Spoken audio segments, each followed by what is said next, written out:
This GUMBANDS podcast is made possible by the Buell Foundation, serving southwestern Pennsylvania since 1927, and by listeners like you.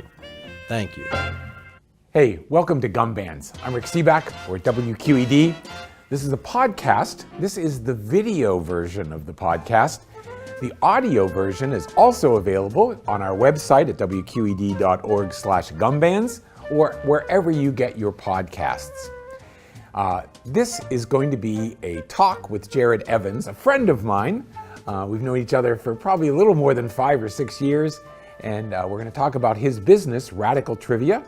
We're going to talk about his martial arts teaching and training, and we hope that you enjoy this, learning a little bit more about interesting Pittsburghers on a Pittsburgh-centered podcast called GUMBANDS. Let's first talk about, I think I met you at a wedding. I believe that's true, yes. And it was at the Children's Museum on the north side. You were in the wedding, and I was officiating, but I think it was one of the first times I ever officiated a wedding. What? Maybe the first. You did a great job. It was a great wedding. It was a great wedding. Shout out to Mark and Bree, by the way. Mark and Bree got married that day. They had asked me, and I can't remember, but that's when I learned the whole rigmarole that in Pennsylvania, you can officiate a wedding if the bride and groom get what is called a Quaker license or a self-marrying license. I don't have to be ordained or online and ordained or anything like that. Anyone can be the officiant in a wedding if it's based on Quaker tradition. Right. You heard it here first. So since then, I've probably done 25 weddings, but and it's always interesting and fun. Well, who wouldn't want to have you doing their wedding? Well, I mean, that's just right. For the listeners out there, wouldn't you want to have So now you know that Rick is out there doing weddings. Now you're going to get a million more requests. You know that. So, but I think after that, I think maybe the next time was I was on a podcast with you. Yeah, I believe that's at your house. No. So actually, if my memory serves correctly, I saw you at the podcast for Drinking Partners. Oh, okay, Dave Racy and Ed Bailey. Yeah, because we had spoken, and so we at the wedding I had you. I had the brilliant idea of I was like, Rick Sebak's standing right in front of me. I should have him do my voicemail for my phone. Oh. And so, if you recall, you did a voicemail. Okay. And people over the moon love it. Like I'm it's not still there. I think I got a different phone. Yeah, I think so. I might have to have you do it again. No. But they'd call me, and then if I didn't pick up, they'd say, "Oh, I had to call back because I thought I got WQED." So wow. Okay. Then we saw each other at the Dave Racy's in Allentown at the coffee shop up there. No. It was the one where you did the one with Fetterman and with it was downtown. Oh, that was the 100th. I think it was their 100th episode of their podcast, Drinking Partners. Yeah. And we were talking outside, and I was like, "Hey, I do a podcast too. If you ever want to come on, it's like a book club kind of comic thing." You were like, "Oh, that sounds like fun." Yes, it was comic books. Yes. That was at your house. Yes. And it had a bunch of people. Oh, yeah. Grown-up human comic people. Yeah. Grown-up human comic people. It's like Teenage Mutant Ninja Turtles. I see. But okay, grown-up. Grown-up human comic people. Does it exist still? No, unfortunately, we stopped doing it just because it was a lot of work to get 5 people. I mean, we just sat here and organized 2 people talking to each other. Having 5, just organizing everyone's schedule and all that kind of stuff kind of became a little bit much. So we stopped doing it. But it was a lot of fun. I miss doing it. Are they still findable? Can you find them online? I think so. They should be on YouTube for sure. Yes, check out Grown Up Human Comic People if you want to go and look at the old podcast. We'd sit down, we'd read like several books, and the one you were on, I said, "Hey Rick, here's the book," and then you read it, and we sit down and talk about it. It's like a book club. Cool. So can you remember how long ago that was? Is it 5 years ago? Probably something like that. It might have been more. It might have been 6. I don't know. Something like that, yeah. All right. And then I don't think at that time you were doing Radical Trivia. No, I was. I've been doing that for a long time. Really? Since probably like 2009 or 10. Oh, okay. So when I met you, you were the host of Radical Trivia. So you must like this. Oh, it's a lot of fun. Yeah. I feel very lucky to be able to do this particular job because I essentially just go out and yell at people on a microphone, and I get to express myself and be creative and kind of do it's almost a little bit of crowd work, almost like it's not improv comedy, but it's along the same lines. You kind of take what the crowd's giving you and try to make people have a good time. Well, it's funny because in thinking about this and talking to you, I know that my Aunt Margie passed away, but she used to always say, you should be a game show host. She thought that was something that I would be good at. Mm-hmm. And that's essentially what you are. You're a game show host. Yeah. You're more like a game show host.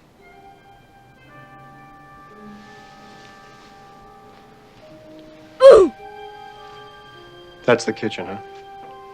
In fact, that's exactly the wording of how I got into doing this in the first place. I was on Craigslist, of all places. Craigslist.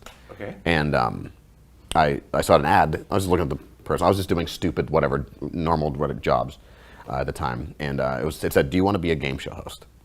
And I said to myself, what could this possibly be?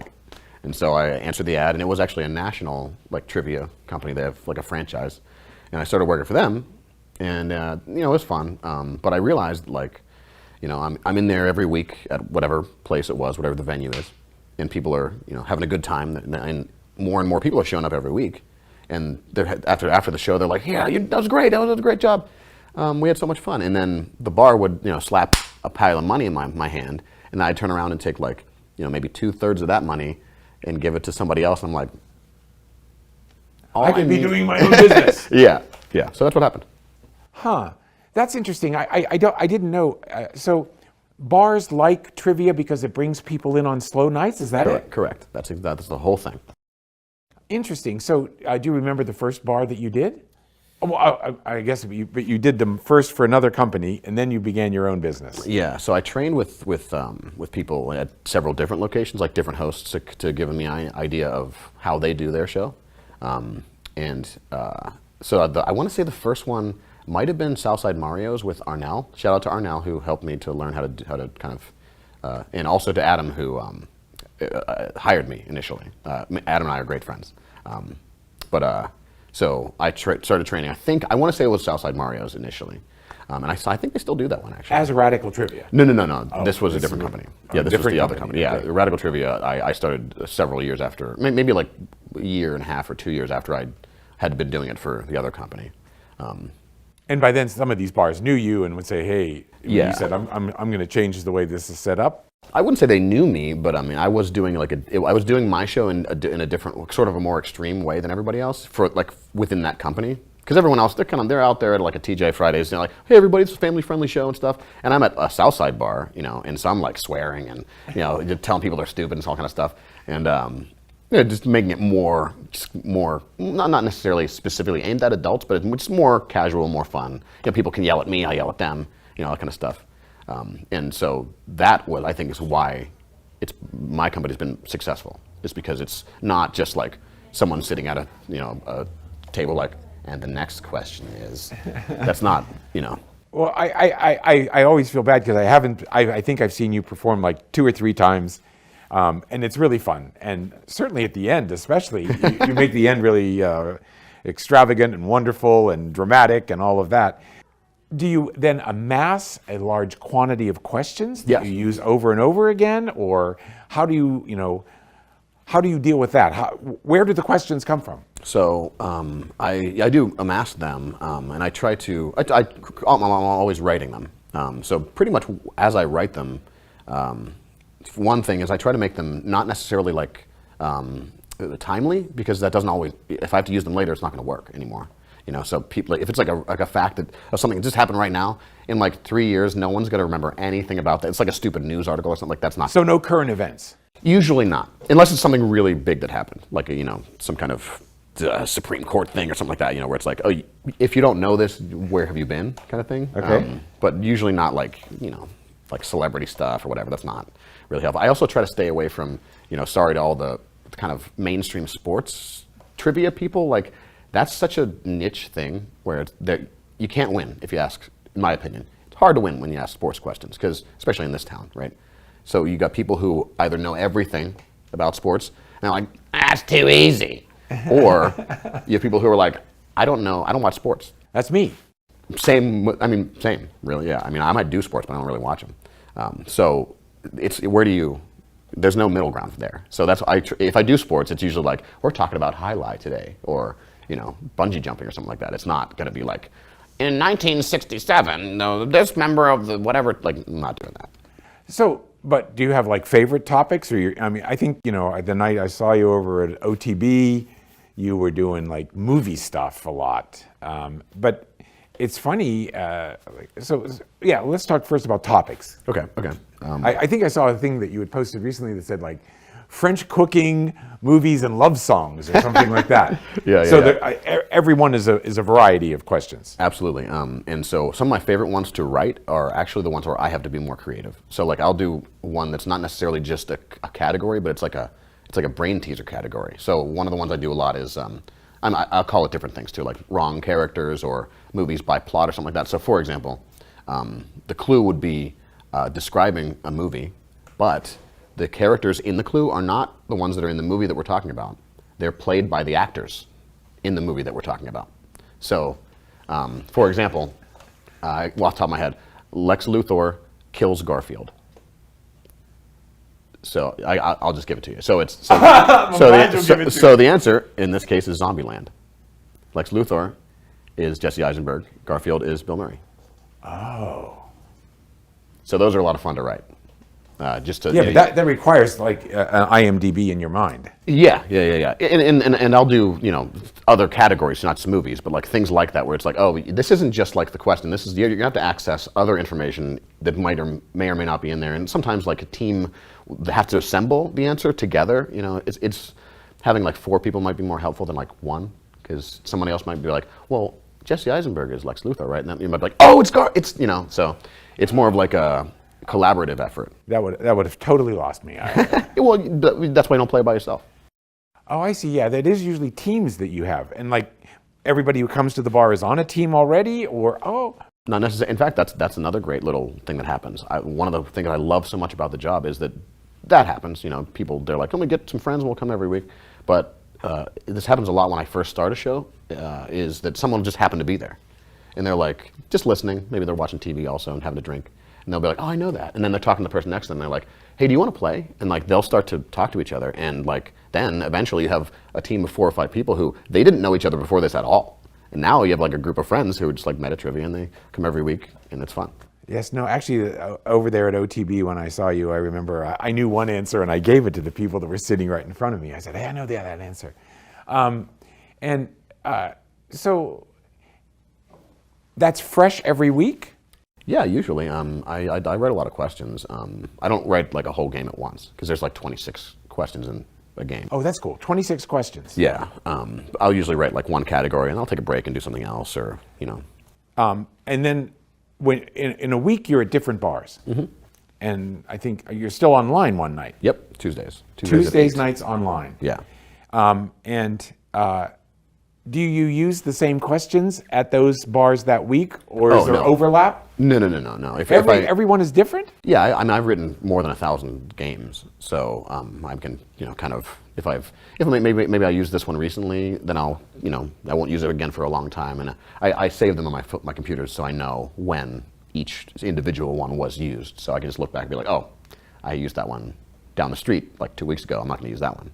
But one that's 2 years old, can you use it again? Absolutely, yeah. I'll scan it over first to make sure that all the questions are still accurate. Okay. And every once in a blue moon, I might use an old show, and I get like halfway through, and I'm multitasking, so I'm doing a million things. You've seen what I'm doing, and so I'll read the next question. I'll be like, oh, I should have changed that one, and I have to on the fly, conjure something new or change a detail or whatever.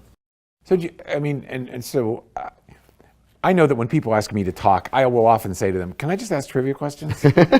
Because I think it's better and it engages the audience in a way that me standing up there talking doesn't work. Sure. So I have also written questions, and I think, because everybody has a phone, what do you do about that? You're not allowed to use your phone. Well, so at the beginning of the show, I immediately shame people. So one of the things that I say at the beginning of the show is no cheating. I shouldn't even have to say that, first of all. Why would that be fun for you? Secondly, maybe if you're out with other people, you should put your phone away and quit being a piece of garbage. Oh, okay. And every time, as soon as I say something, and I use more colorful language than that, but every time I say that, there's always somebody who's just like, at the moment on their phone, and they're just like, they just kind of look around and put it down.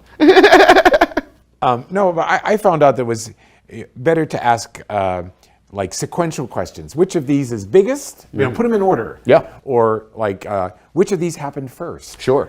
And you must end up with favorite questions. Sometimes. I can't think of any off the top of my head, but the style of the questions, like you just said, that is important. Like a multiple choice is always great. Or one of the ways I design questions is actually, it's sort of, I think of it as like a triangulation, where if I have 3 facts that all point to each other and don't point to anything else, then that's a good question, right? Because then I can say, for example, if I want, I could change the question, right? So like maybe I give you these 2 facts and they both point to the third one, that's the answer.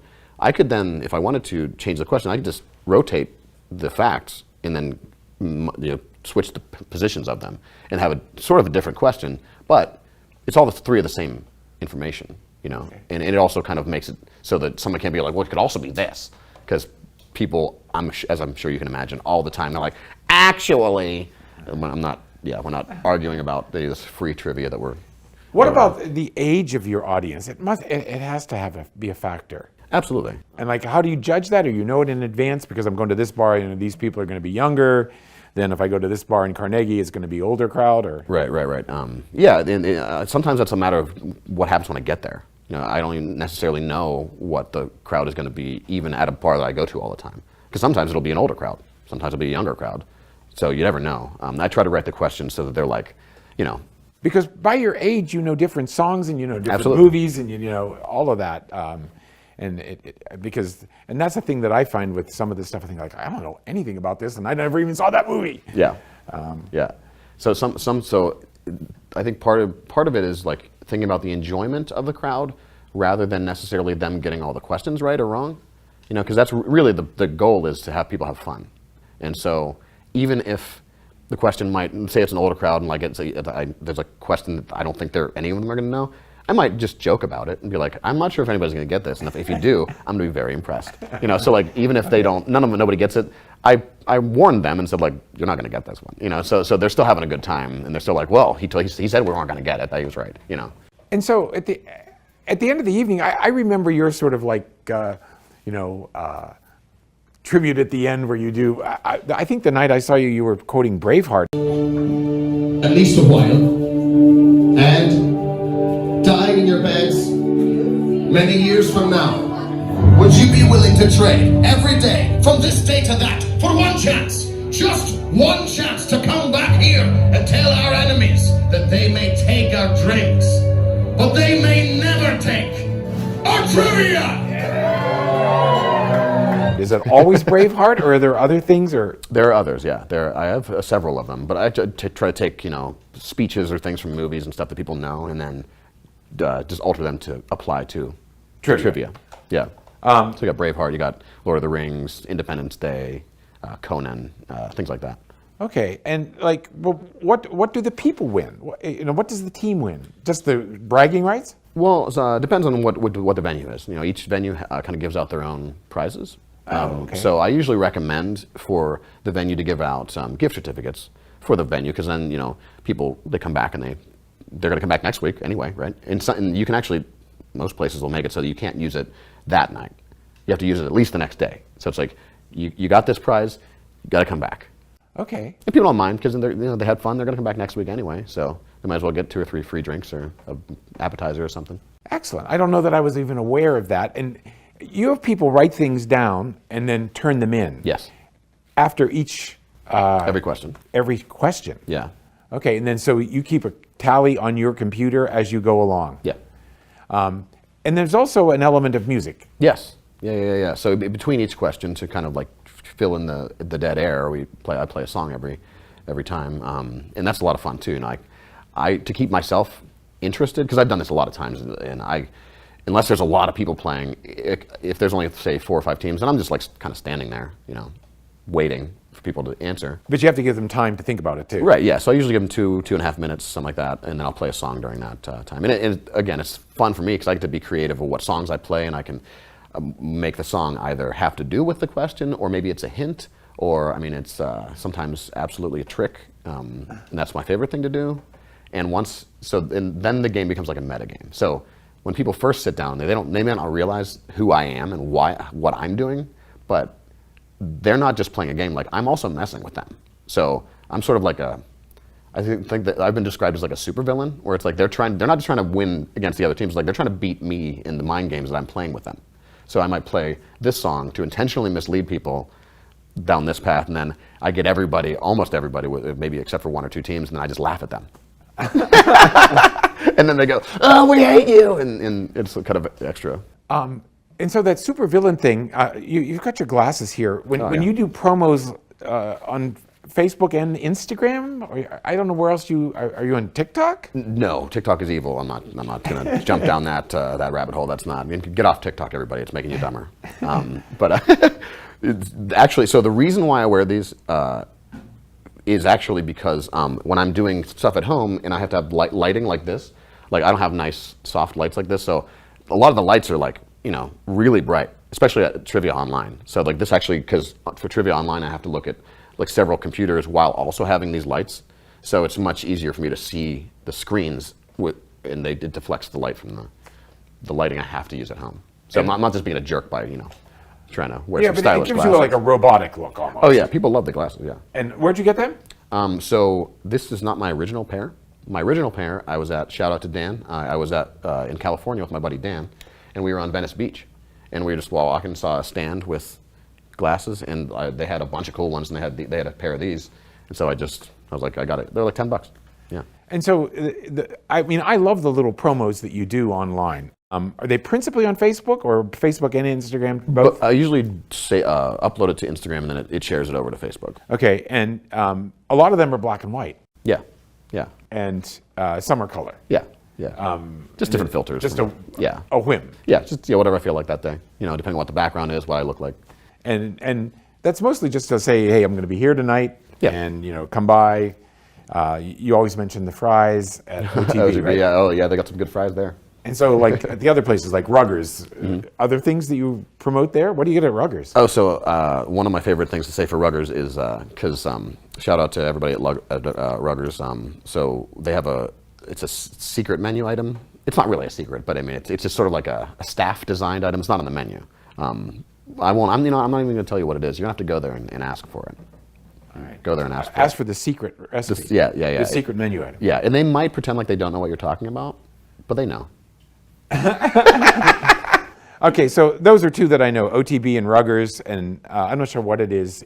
Ruggers is on the south side. Yes, they're both those are on the south side, and then I personally do Carnegie. It's called Ellie's out in Carnegie. It's on Mondays at 10. And then we have a lot of I have people who also host for me too. So we have a bunch of locations around the city. RadicalTrivia.com has all the right. You have employees who do what you do. Yes. Do they write their own questions? Sometimes. I mean, I supply them with the question, and then if they can call the same audibles as me. So if they, I send them the questions, and then they sit down at home, and they're like, oh, I don't know if this will work for this crowd. Then they can change them. I'm not a micromanager. I don't think that's helpful in most scenarios. So as long as everyone's happy and the job is getting done. And those people, do they play music as well? Yeah. In the same way. So you're kind of a DJ and a game show host. Yeah, for sure. Okay. Yeah.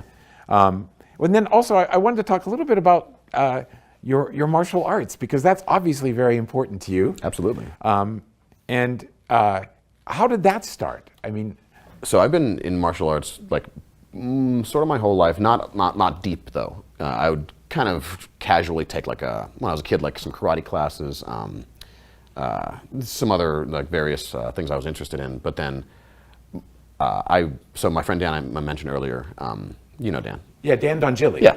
Okay. So he and I we met doing actually what's called Budo Taijutsu, or it's for the organization is called the Bujinkan. It's like basically ninjutsu. It's like people trying to be ninjas. Okay. I'm not surprised. Yeah, I'm not either. But so we did that for a little while, and that's more of a traditional martial art where you're learning kind of. I jokingly some call this sort of thing like LARPing, like a live action role playing, where they'll do like a theoretical motion. They're like, if someone punches you like this, then you do like this sequence of things, but there's very little like live resistance. training. So years went by. We stopped doing that, and then we were at I think it might have been his parents' house. We were like on a trampoline, and like some of our friends were like just wrestling around on a trampoline, and he was just like smoking all of us, like I felt like a child, like I couldn't do anything. And I'm like, what? And he had been doing jiu-jitsu, and he had only been doing it for maybe a few months. And so I was like, well, I need to learn whatever it is that he's doing to me, because I can't have other adults being able to handle me like this. You know, I won't have that. So I started training jiu-jitsu, and yeah, if you want to learn how to handle other adults in a physical way, that's the way to do it. The things that I've watched that you post, it seems to start sort of mildly and gets more intense. Yeah. So you can grapple in any number of different kind of ways, like styles. So for me, jiu-jitsu means efficiency, and I think that everyone can understand with enough practice how it works, because it's all a physics equation. It's not. In fact, if you're using like muscular strength, that's not what you want. That's really not what you want at all. What you want is you want to know all the different places you can kind of either attack or stop somebody before they get started, so that to them it feels like everything they do is the wrong thing. It's very interesting. To someone who doesn't know what they're doing against someone who really knows what they're doing, it feels like you're drowning. There's no good move that you can make that's not putting you in a worse position than you just were in. Well, and you teach this too. Yes. To younger kids, to adults? I teach adults. I haven't taught any. The youngest person I taught was my neighbor, who he started when he was 16. So I mean, that's the youngest person I've. Shout out to Jeff. But it's the youngest person I've taught. Usually adults. Okay, yeah. I think one time we were having lunch at Oak Hill Post in Brookline, and a guy came by and he knew you from martial arts. Yeah. Always jiu-jitsu? Usually, yeah, because that's what I've been doing that for several years now. Okay, and so that's a specific one, and sometimes you do these with a coach, Coach Mike? Is that Mike, right? shout out to the general, Mike Wilkins. So Mike and I actually went to high school together. We've actually known each other since like coach pitch baseball. Okay. So we've been friends for a long time. And we were never like in the same kind of close friends group, but like we were like in kind of side-by-side friend groups in the same neighborhood. So when I first went down to Stout, I'm looking around, I'm like, who is that? And then he comes up, he's like, dude. I'm like, oh man. And so that was cool, because he was already, I think, a brown belt at the time, and he got his black belt soon afterwards. So I was very fortunate to know somebody who was kind of farther ahead and was willing to like personally train me. Oh, see, so he actually is your coach? Yes. Yeah. Okay. Yeah, like he and I get together. We've been getting together once a week, if we can, for years now. So shout out to Mike.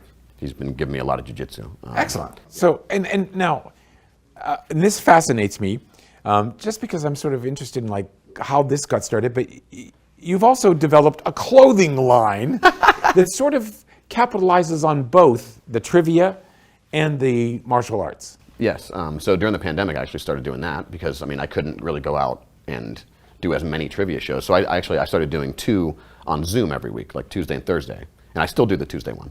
But yeah, I found one of the websites where you can upload designs, and they'll put them on clothing and print them out, and you got all kinds of cool stuff.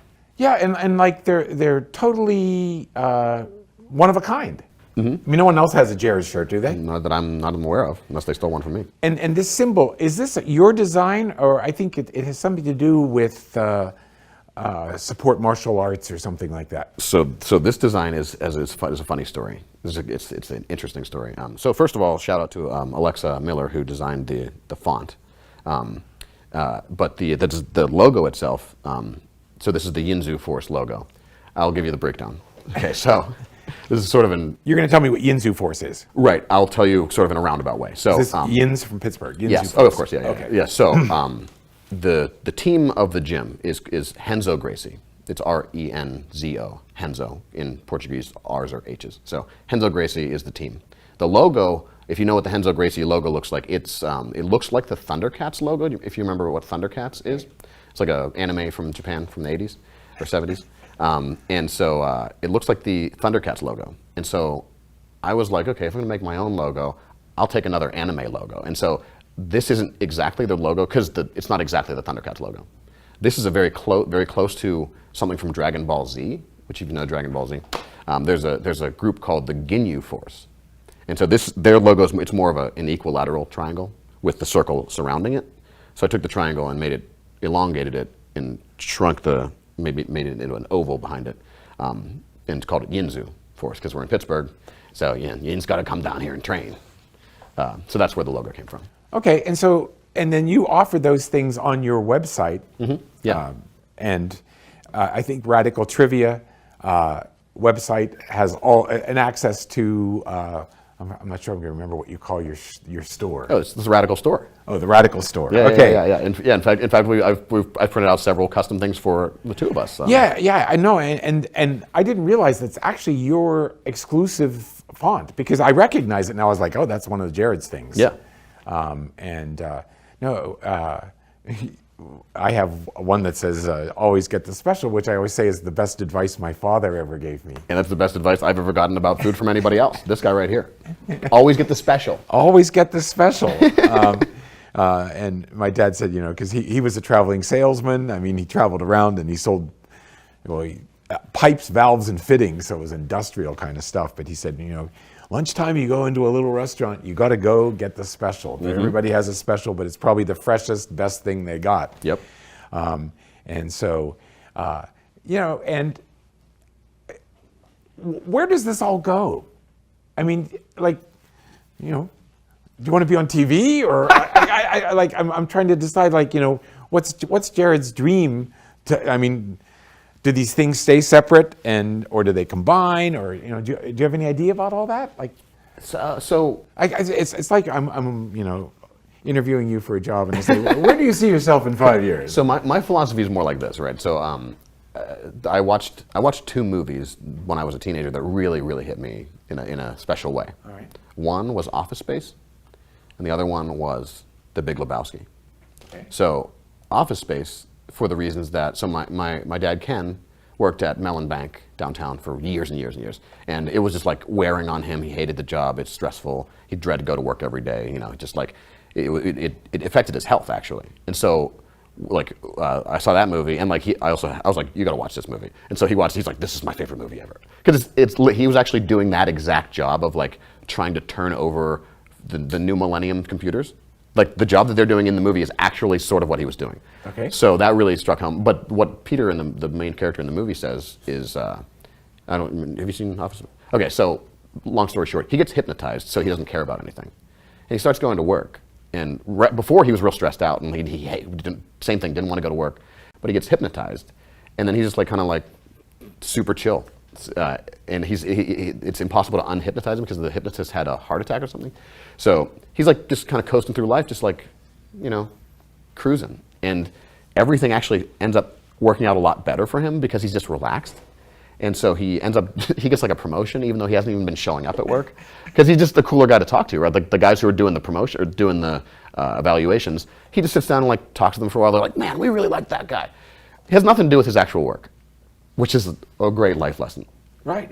Because all he had to do was get these two guys to like him, and they were like, "Hey, all right, Peter, have a great day. We'll see you next time." No, you often hear that. You hire people that you like. Yeah, of course. And so that lesson, and then The Big Lebowski. The dude, right?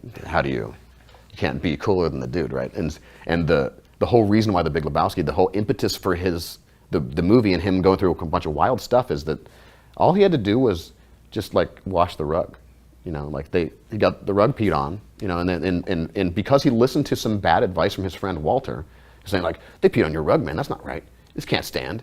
The dude, without Walter's intervention, the dude would have been like, well, I guess I'll get a new rug, and nothing would have happened, right? And he would have cruised along just fine. But whenever you let other people just chirp in your ear, sometimes you end up in some kind of wild adventure that you wouldn't have had anything to do with otherwise. So those two lessons kind of really hit me. And so I think they developed a philosophy for me where it's I just kind of want to take it easy. And I feel that being relaxed actually allows you to be yourself more. And if you're just trying to have fun, to answer your question, there's no goal. I just do these things because I like them. And when you like to do things, I think actually you're a great example. Being enthusiastic about things and liking things, that'll get you everywhere in the world. You know, like just being interested and listening and relaxed and, you know, friendly and stuff. Like that's the way to be, in my opinion. And so, yeah, I'm not trying to be famous or anything like that. It's like, no, I like doing martial arts. I like teaching people, and I like to go out and yell at people on a microphone and be creative, write questions. It's fun, you know. And I think it's because it's fun, I enjoy it, and I keep doing it, and I end up wanting to work harder at it because it's fun. And then I do better at it because I'm working harder, and then it all kind of like works itself out. Well, I'm totally happy, and as always, I learn things when I talk with Jared, and what I want to say is thank you for doing the Gumbands with me. Of course. I have a couple questions I always ask. In all these things that you do, both martial arts and the trivia, do you use a rubber band? Do I use rubber bands? I do. I use rubber bands. I use them to, so the little cards that that people turn the answers in. When I cut them up, I use the rubber bands to, I use gum bands to hold them together. So yeah, that's probably my most frequent use of gum bands. I'm sorry, people turn in their answers and then you put them... No, once I cut them, like before I distribute them, like, you know, so I'll give each person like a stack of little answer slips, but in the little box I have them in my bag, I have them with rubber bands. With rubber bands, yeah. And you hand those out to the people so they have something to write on. Yes. And do you remember, like, as a kid learning about Gumbands and Pittsburghese and all of that? I mean... Oh, yeah, absolutely. I mean, in fact, I want to say in like 7th grade, we had, maybe I don't know, some junior or high school experience. Someone brought in, I think, a book, or the teacher did like a whole class about all the Yinzer words, and, you know, we had printouts of like the definitions for those words, like read up, which is, I feel like that's one that I heard it in the wild the other day. Someone actually said it, not joking. They said, I had to go read up my house. Read up. Yeah, and I was like, oh, I'm sorry, who are you? Where are you from? No, I know my mom said that. Yeah. You know, and actually, I always say that the one Pittsburghism that I sort of like and wasn't aware of. I mean, I grew up in Bethel Park. I lived in the Carolinas for 16 years. Then I come back here, and I was writing something here at WQED, and my boss at that point, Nancy Lavin, looked at this thing I'd written. She goes, "Oh, this Pittsburghism here." And I said, "What do you mean?" She goes, "You dropped the verb to be out of, you know." Oh, yep. This needs done. Yep. And I wasn't at all aware that we did that, but Pittsburghers like to drop to be. Oh, I have this exact same story. In fact, it might have been in that class I just mentioned, where they were like, "Oh yeah, and also we never say to be." And it's one like those moments where you're like, it's so much more efficient to not say it. It's easier not to say it. Or you don't. It's not necessary. Or you have to put the ing on the end of the word. It needs doing. Yeah. Or if it's a store, it's the possessive version of the store with apostrophe s. Aldi's, Giant Eagles, going down Costco's. Okay. Yep. And the other questions, things that I like to ask people. Why do you live in Pittsburgh? Why do I live in Pittsburgh? Well, I'm probably biased since I'm from here, but also I like to travel. You know, I've been to a lot of places, and this place it's just really great to come back to Pittsburgh for so many reasons. Like, it's not that expensive compared to other similarly sized cities, I think. It's really, I really love the people here. I was just reading something and they described us as, it was like aggressively friendly. Oh, interesting. Okay. Like with a bit of Northeast and Midwest like combined, because like, you know, Northeast people are, I've heard them called like they're mean, but they're nice but in a mean way, and then people in the Midwest are nice in a mean way. Oh, okay. But we're both like we're somewhere in the middle. We're somewhere in the middle of that. Yeah. Like someone will say you're in Northeast somewhere, like if your car breaks down, they'll definitely stop to help you fix it, but they'll call you an idiot for, you know, or like point out a bunch of stuff that you did wrong. But then, you know, or even Southern, like you did Southern, they'll be like, "Oh, bless your heart." They're not going to help you. They're going to be real nice about not helping you. But we're nice and aggressive, and we'll also help you. Okay. That's that weird texture of Pittsburgh, and the whole, you know, we don't consider ourselves Midwestern, but we think Cleveland is Midwest. Absolutely. And it's like 10 miles west of us. You know, it's north and west, but I think we identify more as Eastern. We have hills too. I think that's a big to me differentiating aspect of that. You know, like when I think Midwest, I think flat. Right, okay. No, and actually, I think topography probably has more of an influence on us than we think. And, you know, yeah, when you get in the Midwest, you think like, you know, how do they remember where to turn? So that's my complaint every single time is whenever I go somewhere east of here where it's flat, someone will say like, okay, you're going to go north for this many miles. And I'm like, I don't know. Do I look like a compass? How do I know which, like, it's not nighttime. I don't know where, I can't see the sun right now. How do you, yeah, that doesn't, tell me where to turn. Tell me, in fact, even better, tell me what that building used to be. As you tell me. Yes, exactly. Yeah, turn to the old Isleys. Exactly, yeah. And my third question, and I always preface it by saying that, you know, it's based on the fact that I know that my great-grandmother in the late 19th century, her sister had saved the money to come to America, and my great-grandmother stole her sister's money and came. Okay? And like, I think we all have these unexpected family stories, ancestral stories. Yeah.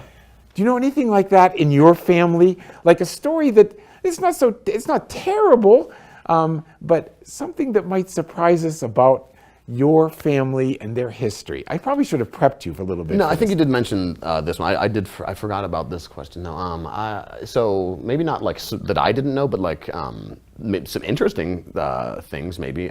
So my dad actually trained with Muhammad Ali as a boxer. Wow. Yeah.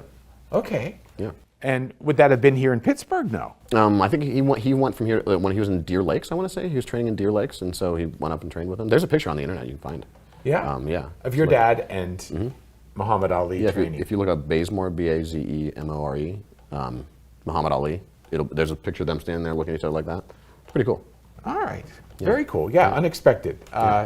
And I just think every family, and certainly, you know, in Pittsburgh here, there's this weird texture. Oh, yeah.